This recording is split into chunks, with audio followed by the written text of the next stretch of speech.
There is a secret we all keep, a truth we spend our lives trying to ignore, yet it follows us like a shadow.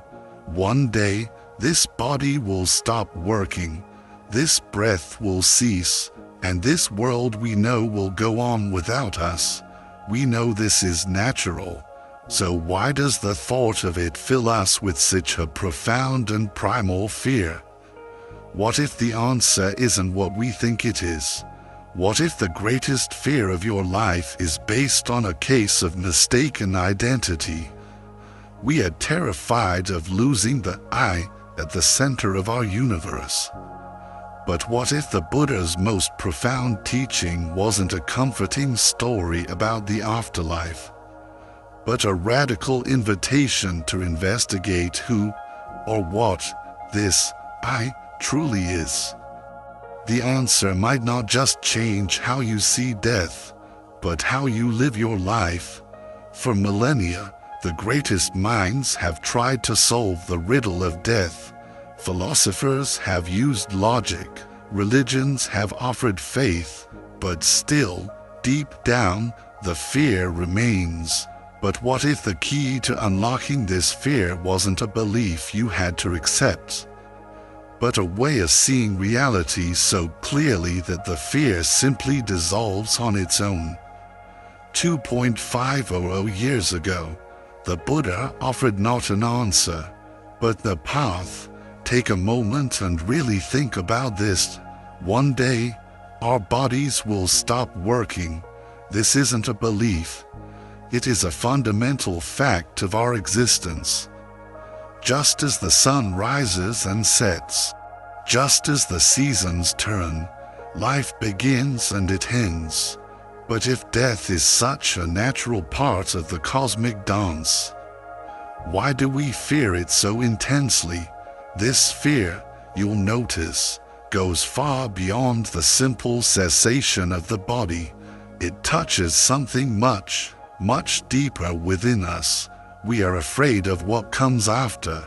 Is it the complete, silent nothingness of annihilation, or is there something waiting for us beyond the veil of what our senses can perceive?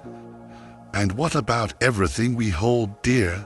The love for our family, the texture of our precious memories, the dreams we've nurtured in our hearts. Will they all simply vanish into the void? For thousands of years, humanity has wrestled with these questions. Philosophers, scientists, and spiritual teachers have all tried to cast a light into that great darkness. Some have offered us comforting visions of an afterlife. Others have told us, with stark finality, that death is the absolute end. But it seems no single answer, no matter how logical or beautiful, has ever truly managed to remove our fear. Yet, more than 2.500 years ago, the Buddha offered a perspective that is both profoundly deep and incredibly practical. He did not ask us to blindly believe in something magical or supernatural. Instead, he extended an invitation to look deeply into our own direct experience, to examine the very nature of reality itself, and through that clear-eyed understanding, he suggested we might just find a way to live fully and to die peacefully without fear. So, let's begin this journey by asking, what exactly are we afraid of? At its core, death is the great unknown. It is like standing at the entrance of a vast, dark cave. You cannot see what is inside. You do not know if it is safe, empty, or if something is waiting in the silent darkness.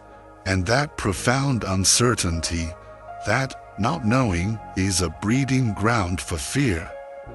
But if we look even closer, what is the root of this fear? For most of us, the core terror isn't the physical process itself, but the perceived annihilation of the I the self, the ego, the identity we believe ourselves to be, vanishing completely, like a candle flame snuffed out in the dark. Imagine a small child holding a bright red balloon at a park. She loves it. It is her entire world in that moment. She watches it float and dance in the air, so vibrant and full of life. But then, a sudden gust of wind, a moment of distraction, and the string slips from her fingers. She watches, helpless, as it soars higher and higher, disappearing into the vast, indifferent blue sky. She cries, not just because the physical balloon is gone, but because something she felt belonged to her, a part of her story, has been lost forever.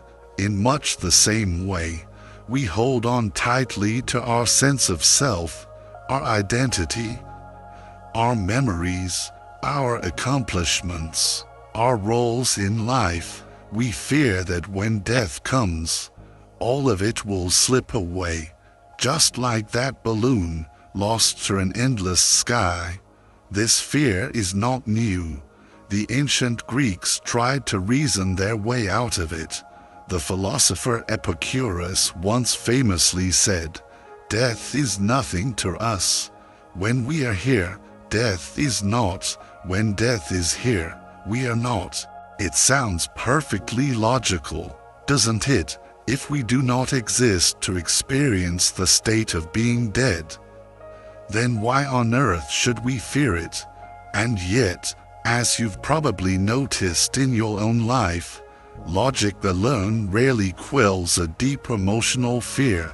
This is because, deep down, we don't feel like a mere collection of faults and experiences. We feel that we are something more, something too real, too important, too substantial to simply vanish. Now, think about a wave in the ocean. It rises from the deep, gathers form and power, travels forward with majestic beauty, and then, inevitably, it crests and disappears back into the sea. Where does the wave go? Does it cease to exist? No, the truth is, the wave was never a separate entity from the ocean in the first place. It was always just the ocean's water, moving in a certain shape for a certain time. It was never a thing called a wave. It was the ocean waving. The French philosopher Jean-Paul Sartre offered a different, more modern perspective. He believed that life has no inherent meaning. We are born into a void and must create our own purpose. If that is true, then death is terrifying because it is the ultimate erasure of everything we have built. All of our struggles, our loves, our dreams, our efforts, it all ends in a final, deafening silence. This view explains why we try so hard to leave a mark. To build a legacy, we write books, create art, build businesses, have children. We desperately want to be remembered, to carve our initials into the trunk of time to prove that we were here. But even the greatest legacies fade, and everything we create will, one day, be gone. But into this grand conversation, the Buddha introduced a question that turns the entire problem on its head. He challenged the very foundation of our fear, this notion of a fixed, permanent I. He asked something radical. What if this I we are so terrified of losing was never really there in the way we think? This is not a call to deny life or to pretend that death does not matter. Instead, it is a profound invitation to look deeper than ever before, to examine who we really are and what it truly means to exist. And in that investigation, there may be a way to find a peace that logic alone can never provide. This leads us to the next crucial question: does death really have to mean the end? When we think about death, we often imagine it as a final, absolute ending, a complete erasure of our existence, a period at the end of a sentence. But is that truly the case? Or is this perception simply shaped by our limited, human understanding of what it means to exist? The Buddha did not define life and death in the way we commonly do. To him, death was not the annihilation of a being, but the continuation of a dynamic process, one that has been unfolding long before we were born and will continue long after our bodies are gone. In the Buddhist view, life and death are two sides of the same seamless reality, as inseparable as the inhale and the exhale of a single breath. One cannot exist without the other. Consider fire. A flame burns brightly on a log, consuming the wood, giving off warmth and light, and then, eventually, it goes out. But what has truly ended? The heat from the fire has been absorbed into the surrounding air. The light has traveled outward into space, and the smoke has risen into the sky, becoming part of the clouds. The fire, in one sense, has disappeared, but in another, it has simply transformed. Its energy has continued in a different form. The fear of death is deeply rooted in our fear of the unknown. But in Buddhism, the unknown is not something to be feared. It is something to be understood through direct observation. The Buddha taught that clinging to life as though it were a fixed and permanent possession inevitably leads to suffering. But, interestingly, so does clinging to the idea of death as a total negation of existence. Both are extreme views based on a misunderstanding. Instead of asking, what happens after death, the Buddha encouraged a far more potent and immediate question: what is happening right now?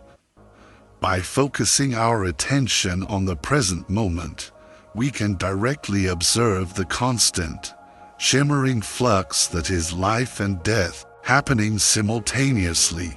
If we observe closely, we see that our bodies are constantly dying and renewing themselves. Old cells vanish by the millions. New ones are created.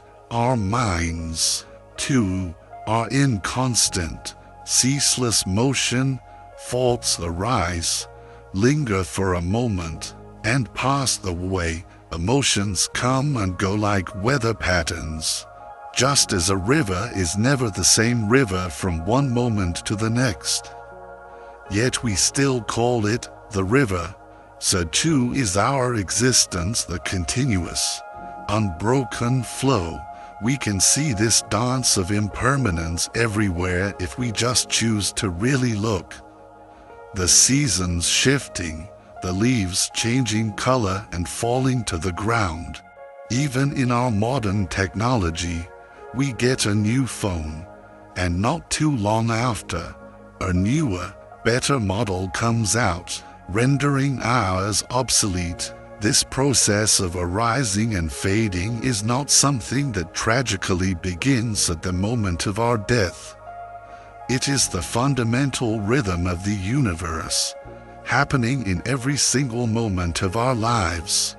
This is why, in Buddhist practice, deep meditation is often compared to dying before you die, not in a dark or morbid way, but in the liberating sense of letting go of illusions, shedding the false and heavy sense of permanence and control.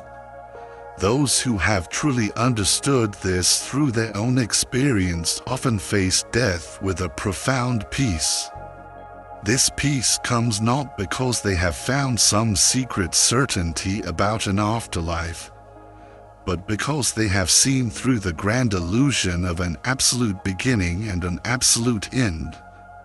They have understood that they are not the fleeting wave, but the entire, timeless ocean. But how do we move from understanding this idea in our heads to truly feeling it as the lived reality in our hearts? How do we begin the practice of letting go, right here and now, so that the final letting go is no longer a source of terror, but a return home? That is the journey we will continue to explore. We have seen that death, like a wave returning to the ocean, is a natural process of transformation, not a final end. Our intellect can grasp this. We can understand that we are part of a continuous, unfolding existence. So, if that's the case, why does our heart still ache with such fear and sorrow when we confront our own mortality or the loss of someone we love?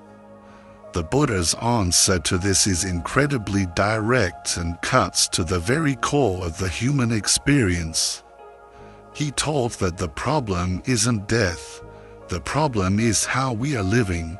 The suffering we feel does not originate from death itself, but from the way we perceive and resist the fundamental nature of reality. At its heart, this suffering arises from one single root cause: attachment. It is born from the act of clinging to things that, by their very nature, are impermanent and cannot be held forever. Imagine you are at the beach, holding a handful of fine, golden sand. At first, you hold it gently, cupped loosely in your palm. The sand rests there, beautiful and whole, but then a fear arises, the fear that you might lose it. So, what do? You grip it tightly, you clench your fist, trying to possess it, to keep it safe. And what happens? The sand slips through your fingers even faster, leaving you with less than you started with. This is the very nature of attachment. Our desperate attempt to hold on does not preserve what we love. It only makes the inevitable loss more painful and stains the present moment with anxiety.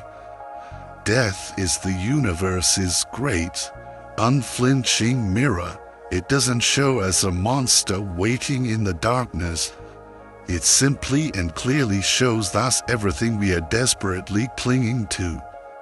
It forces us to confront the profound truth of impermanence.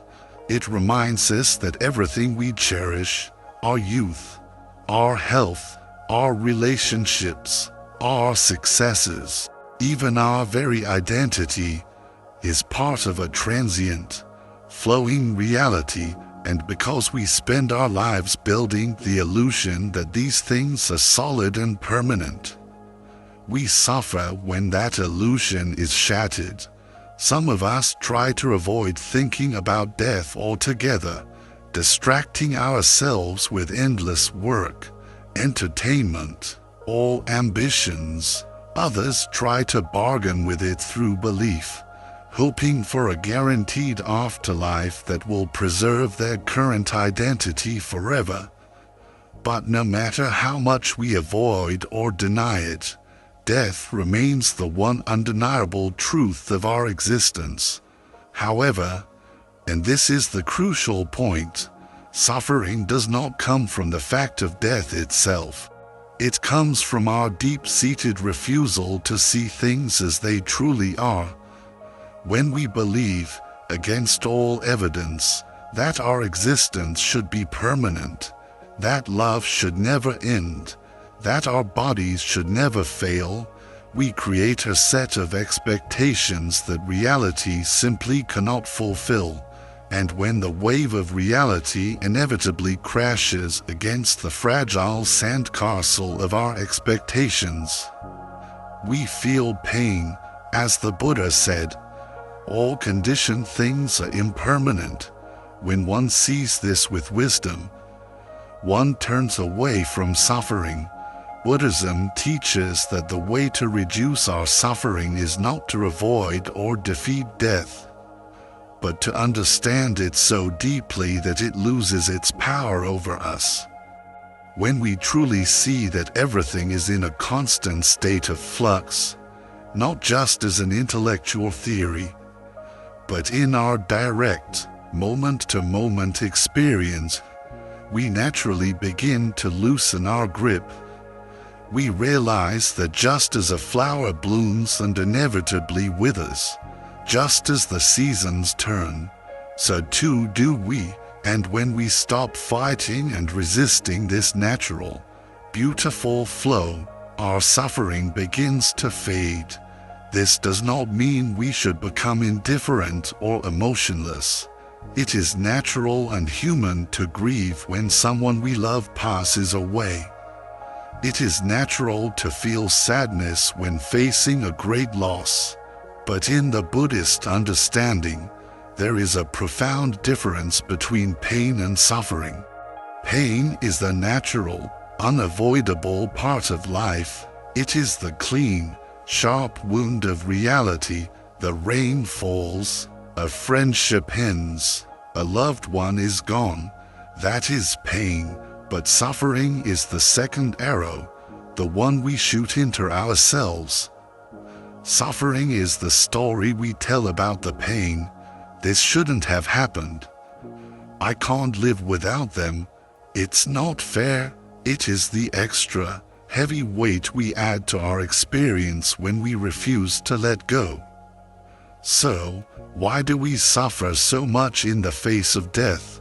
Because we see it as an enemy, a thief that comes to take everything away from us. But what if, instead, we could learn to see it as a teacher, a wise, albeit stern, teacher, one that reminds us to live fully, to love deeply, to appreciate each precious moment, and to let go of the exhausting illusion of permanence. When we can truly make this shift in perspective, death is no longer a terrifying monster. It is simply the next wave returning to the ocean, the next breath dissolving into the air. And in embracing this truth, we find a deep and unshakable serenity. This leads us to the final, and most important, question. If this is true, why shouldn't we fear death? Everyone knows that one day we will die, but instead of facing this truth with clarity, many of us push it into the dark corners of our minds. We stay busy, distracted, and pretend that death is something that happens to other people, far away in the distant future. But deep inside, the fear remains, silently shaping our lives. The Buddha did not teach us to ignore death. He taught us to look at it directly, with courage and wisdom. Instead of seeing it as something dark and frightening, he showed that a clear understanding of death can bring immense wisdom and freedom to our lives. When we stop running from it, we finally start to see life in a new, more vibrant way. We begin to ask the truly important questions. What genuinely matters? Given my limited time, how should I live so that, when the moment comes, I have no regrets? One day, a young man named Suba came to the Buddha with a question that troubled him deeply. He asked, why do some people die young while others live long? Why are some born into suffering while others experience great happiness? He wanted to understand why life seems so fundamentally unfair. The Buddha gently explained that life and death do not follow the logic of human desires. Just as a farmer cannot command the wind or the rain, we cannot control when or how death will come, but He stressed, what we can control is how we live. Instead of agonizing over the unanswerable why of death, we should focus on the powerful and immediate question: what can I do with the precious time I have? This story teaches us that death is not unfair. It is simply part of nature's impartial law. Think of a candle burning in a dark room. Some candles are tall, others are short. Some burn longer than others, but all will eventually fade. Does the value of the candle lie in how long it burned, or in the quality of its light? The flame may go out, but the warmth and light it gave do not simply disappear. They remain in the room, in the hearts and minds of the people who were touched by it.